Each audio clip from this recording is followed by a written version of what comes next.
década de 70 ela foi prodigiosa na produção do rock nacional. É um gênero musical que foi surgido na década de 60 e foi aos poucos se introduzindo no Brasil. Né? Houve uma tentativa anterior ali com a Jovem Guarda, mas não se pode dizer que aquilo ali fosse propriamente um rock, né? Um rock de contestador, um rock de protesto, como a gente veio a ter na década de 80.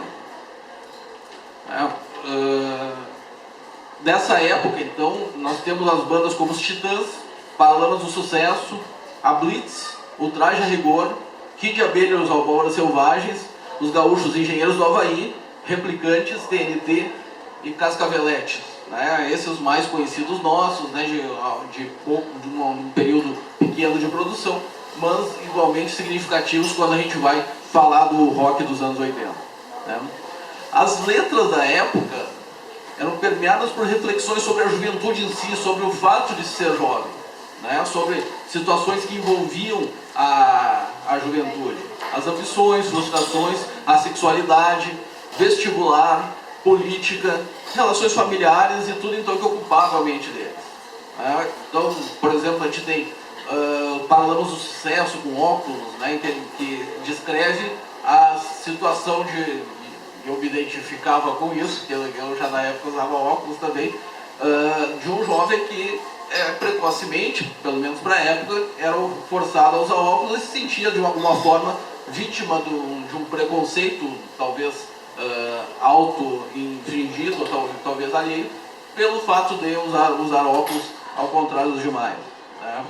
Também a Blitz tinha uma música, Você Não Soube Me Amar, né? Um casal está namorando, tá no meio do namoro, no meio do momento do namoro, o rapaz olha para ela e diz: eu gostaria que você estivesse nua, né? O que é interpretado na música como uma forma de desamor, né? Então ela canta: Você Não Soube Me Amar. E mesmo músicas mais melosas, né, cantadas pela nem sempre afinada Paula Toller, do Kid de Abelha e os Abóboras Selvagens, demonstravam uma preocupação, ou até uma preocupação com a falta de preocupação com os fatos cotidianos. Né? Quando o Kid de Abelha canta: eu tenho pressa e tanta coisa me interessa, mas nada tanto assim. Né? Então a gente pode ver que as músicas sempre eram, né, ou pelo menos as que ficaram na nossa mente, sempre eram cheias de conteúdo. Até para não sair não fugir do nosso estado, também tinha os Replicantes, a Surfista Calhorda, né? Quando entra na água, na primeira abraçada, ele não vale manabra, ele não surfa nada, que apesar, né, que na época até nos parecia, né, alguma coisa muito também superficial, mas hoje, né, de uma análise sociológica, a gente pode perceber pelo menos uma situação, né, dos roqueiros criticando o surfista, eventualmente até porque na época que nós vivemos, eu vivia essa época, haviam as tribos, né, as tribos dos surfistas que iam para a praia, malhavam, voltavam bronzeados, os roqueiros, os nerds. Na época, nerds ainda se chamava CDF, né, que eu me lembro que o professor Edson de Oliveira traduzia como cérebro de ferro. Né? Infelizmente, hoje, atualmente, eu pelo menos não consegui identificar nas letras. Não sou um conhecedor das músicas atuais, mas tentei pesquisar ali o Luan Santana, por exemplo, para ver o que ele pode nos dizer. Daí uma das músicas que a gente mais ouve, né? Te dei o sol, te dei o mar, para ganhar seu coração. Você é raio de saudade, meteoro da paixão. Explosão de sentimentos que eu não pude acreditar. Ah, como é bom poder te amar. Então, quer dizer, não sei se no futuro a gente vai poder dizer alguma coisa dessa letra, como se podia dizer na década de 80, né?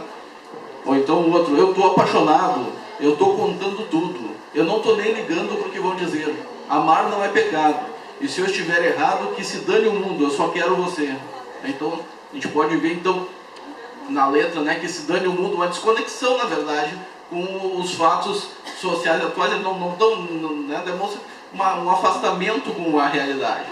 Né? Não, pelo menos, né, me lembro essas duas músicas, me parece que elas estão bastante na mídia e me parece isso.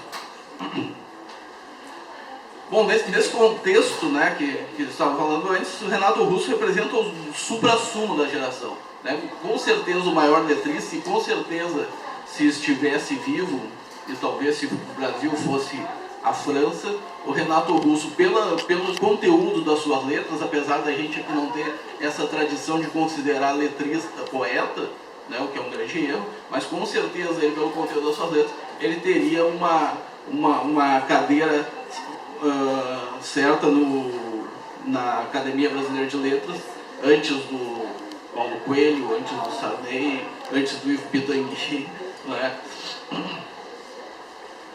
O próprio nome artístico do Renato Russo, né, o Renato Manfredini Júnior, que ele achava que não seria muito bom para o palco, ele demonstra essa pluralidade de sentidos que o Renato Russo nos transmite na música. Né? Então ele diz na obra Renato Russo de A a Z, que o sobrenome Russo viria de Eric Russell, que era como um alter ego dele na infância, tipo aquele amiguinho imaginário ou aquele que ele gostaria de ser, então ele se chamava de Eric Russell.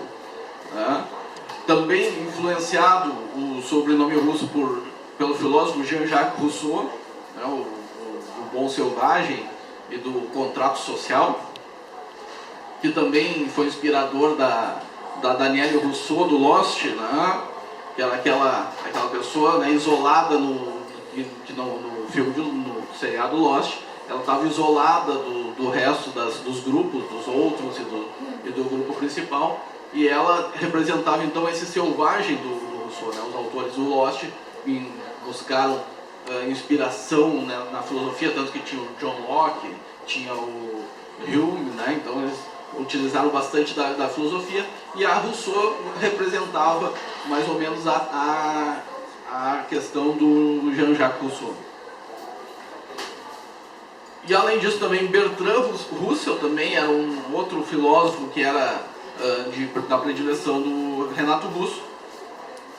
E ainda o pintor Henri Rousseau, né? Era um pintor, pesquisando a Wikipedia, né?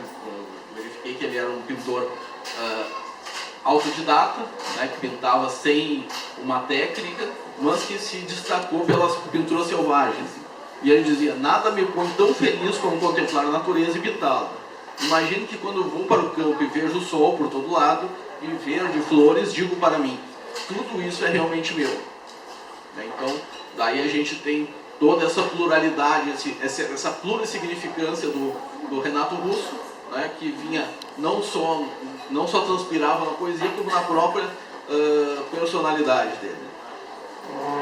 E o Renato Russo, né, numa época hoje que se vive de tentativa de se criminalizar a homofobia, de reconhecer a sexualidade, ele mesmo, né, ele, um homossexual ou bissexual assumido, nos fez, na década de 80, a todos, né, eu cantava, eu gosto de meninos e meninas, né, então, né, se hoje em dia se tenta, né, de uma forma até um pouco mais opressiva, através de uma legislação, né, o Renato Russo, de uma forma musical, através da sua arte, ele nos fez todos cantar, né, que gostávamos de meninos e meninas. Indo agora para a nossa música, né, a canção Fábrica, a gente tem que ela é uma canção cantada na primeira pessoa do plural. Né, então, ela demonstra então um sentimento coletivo, né, de quem está nessa situação, que está na fábrica, que está se sentindo de alguma forma oprimido, que está se sentindo de alguma forma, né, explorado. Né? Esse sentimento comum no movimento sindical, que eclodiu em reação à opressão empresarial do século XVIII, vindo a se consolidar então com os sindicatos que conhecemos na segunda metade do século XIX. Só para se ter uma ideia, né, e daí a gente vai já falando um pouco de sindicalismo e de direito coletivo. No final do século XVIII, a jornada de trabalho em uma fábrica, né, nas unidades fabris, que deram origem, decorrência da Revolução Industrial, era em torno de 80 horas por semana. 1820, 67 horas por semana. 1860, 53. E em 2007, agora, né, 46 horas por semana. A gente ouve o Renato Russo, o protagonista da música, dizer que ele quer um trabalho honesto, né? Que a ideia dele, ele busca um trabalho honesto e não a escravidão. A questão do trabalho honesto, né? Eu estive no Peru agora, na OIT, é uma bandeira atualíssima da OIT, né? Que ela desfralda como trabalho decente. A atividade pelo trabalho decente da OIT envolve não apenas o combate ao trabalho em condições análogas ao de escravo, mas também a exploração de trabalho infantil, e até atualmente se tem usado as normas da OIT e a legislação trabalhista como combate ao trabalho infantil e a exploração sexual de crianças também. Então, na 13ª região, na Paraíba, a forma que se efetivou o combate à exploração sexual de crianças, ao invés de se usar a legislação penal, a legislação criminal, se passou a usar a legislação trabalhista, né? Porque a exploração sexual de crianças é considerada pela OIT e por organismos internacionais uma das piores formas de trabalho. Então, no lugar de se perseguir criminalmente, o que também não se impede, né? Já que o trabalho é o direito civil, né?